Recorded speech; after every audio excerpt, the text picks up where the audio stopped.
Hello বন্ধুরা, সবাইকে welcome জানাই আজকের আমার একটা নতুন সানডের ভিডিওতে। আজকে আমি তোমাদের সাথে একটা নতুন রকম ভিডিও শেয়ার করব। আমি কিভাবে পুজো দিই সেটাই শেয়ার করব তোমাদের সাথে।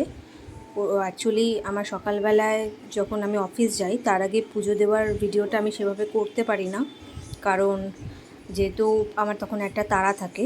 তাই জন্য আজকে আমি আলাদা করে তোমাদেরকে একটা ভিডিও করে দেখাচ্ছি। তার জন্য আমি স্নান করে এসে প্রথমে আমি সূর্য দেবতাকে প্রণাম করলাম, তারপর আমি তুলসী গাছে জল দিলাম।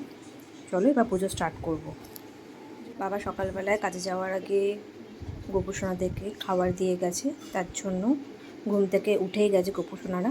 এবার আমি পুজোটা দেওয়া স্টার্ট করব। তার জন্য আমি প্রথমে চন্দনটাকে বেটে নিচ্ছি।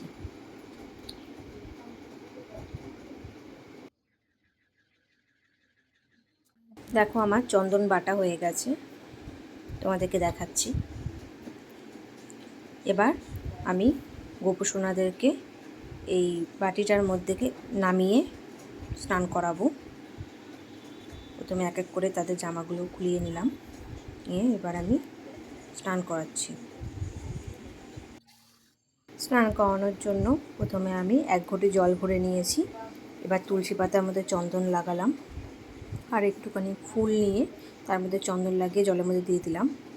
আর আমি এখানে ডাবার গুলাবারি গোলাপ জল নিয়েছি, দিয়ে আমি জলের মধ্যে দিয়ে আমি স্নান করিয়ে নিলাম। দেখো আমাদের গোপুসোনাদের স্নান হয়ে গেছে।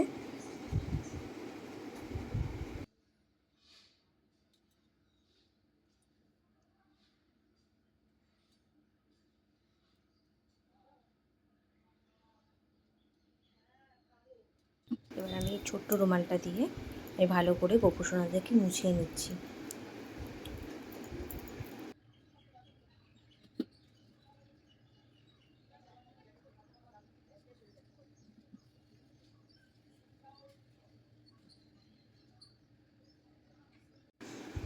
আমি গা মুছিয়ে জামা পরিয়ে নিয়েছি, তারপর তোমাদের দেখাচ্ছি। আমাদের ঘরে 3টে গোপাল, এটা সবচেয়ে বড়। আরও 2জন আছে, তাদেরকেও দেখাচ্ছি। এখন যেহেতু প্রচণ্ড গরম, তার জন্য এখন কোনো গয়না পরাচ্ছি না আমি, এমনকি মাথার কোনো মুকুটও পরাচ্ছি না। শুধু জামা আর বাঁশিটা দিয়ে দিচ্ছি, জামাটা পরিয়ে বাঁশিটাও দিয়ে দিচ্ছি। এটা আরেকটা ছোট্ট মেম্বার, আরও একটা মেম্বার আছে, তাকেও দেখাচ্ছি। এটা আরেকটা ছোট্ট মেম্বার।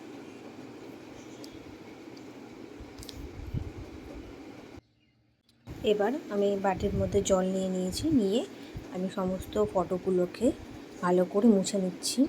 যেহেতু আমাদের ফ্ল্যাটটা একদম রাস্তার ওপরে, এই জন্য প্রচণ্ড ধুলো জমে, তাই ভালো করে ফটোগুলোকে আমি প্রত্যেক দিনই মুছে নিই।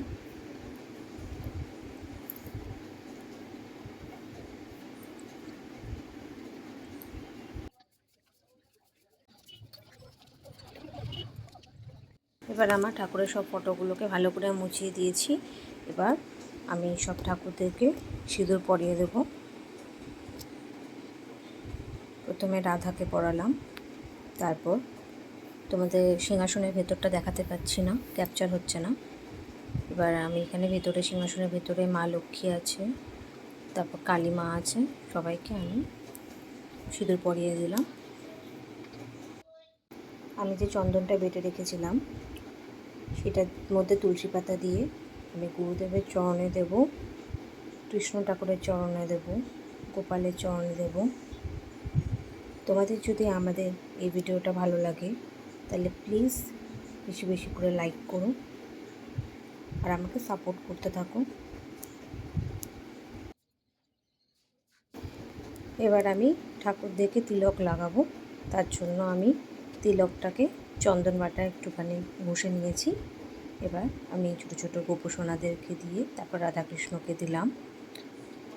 এই পাশে গুরুদেবদেরকে দেখা যাচ্ছে না, পরে একটা ভিডিওতে আবার তোমাদেরকে দেখাবো। এবার আমি ঠাকুরের জায়গাটাকে ভালো করে মুছে নেব, কারণ পুজো দেওয়ার সময় জল পড়েছে, এই জন্য ভালো করে মুছে তারপর ঠাকুরকে খাবার দেব। এবার আমি জল শঙ্খ রাখলাম আর তার বাঁদিকে ঘট রাখলাম, রেখে এর মধ্যে আমি দিচ্ছি জল, আর তুলসী পাতা আমি আগে থেকে বেছে রেখেছি, তা ওখান থেকে আমি তুলসী পাতা দেবো। এবার আমি ঠাকুরদেরকে খেতে দিয়ে দেবো। প্রথমে আমি থালাটা দিলাম, দিয়ে এবার গ্লাসটা দিচ্ছি। সবসময় থালার বাঁ দিকে গ্লাস দিতে হয়। আশা করি তোমরা সবাই আমার থেকে অনেক বেশিই জানো, বাট আমার বন্ধুদের মধ্যে যারা জানো না তাদের জন্য এটা একটা ছোট্ট একটা ইনফরমেশন। এবার আমি নকুলদানা দিয়ে দিলাম থালার মধ্যে। নিজেরা যেমন গুছিয়ে থালায় খাবার কেউ দিলে সেটাতে নিজেদেরও ভালো লাগে, সেরকম ঠাকুরকেও এইভাবেই দিতে হয়। তার মধ্যে আমি দিয়ে দিলাম 2টো কাজু আর দিচ্ছি 2টো কিশমিশ।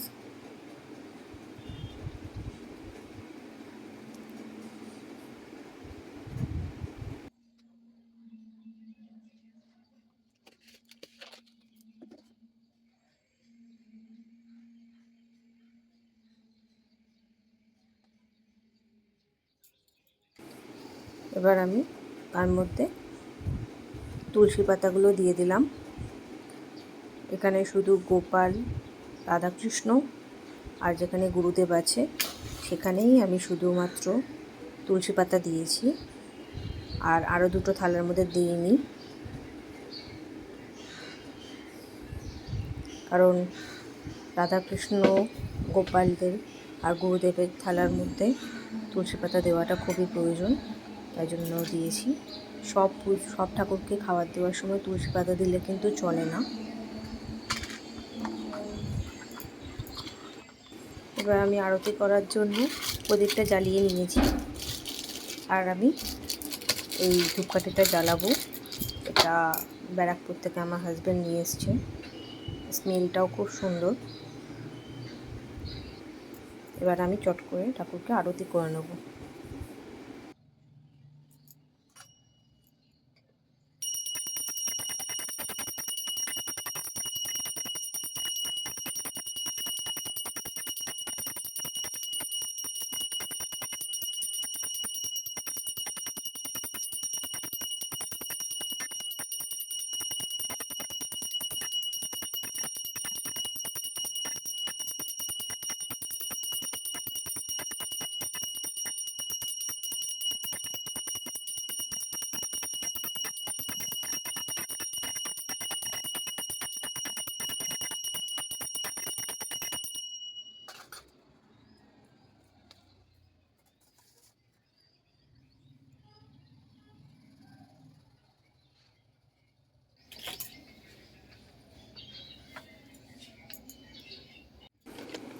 আমার পুজো দেওয়া কমপ্লিট হয়ে গেছে।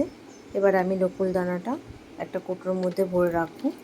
এই নকুলদানা আমরা কোনো দিন ওয়েস্ট করি না, আমরা চাটনিতে ইউজ করে নিই, চাটনি বানানোর জন্য। থালাগুলো সব তুলে নিয়েছি। এবার এই জায়গাটাকে ভালো করে মুছে নেব। যেমন নিজেরা খাওয়ার পর এঁটো জায়গা মুছে নিতে হয়, সেরকম ঠাকুরকেও প্রসাদ দেওয়ার পর সেই জায়গাটা ভালো করে মুছে নিতে হয়।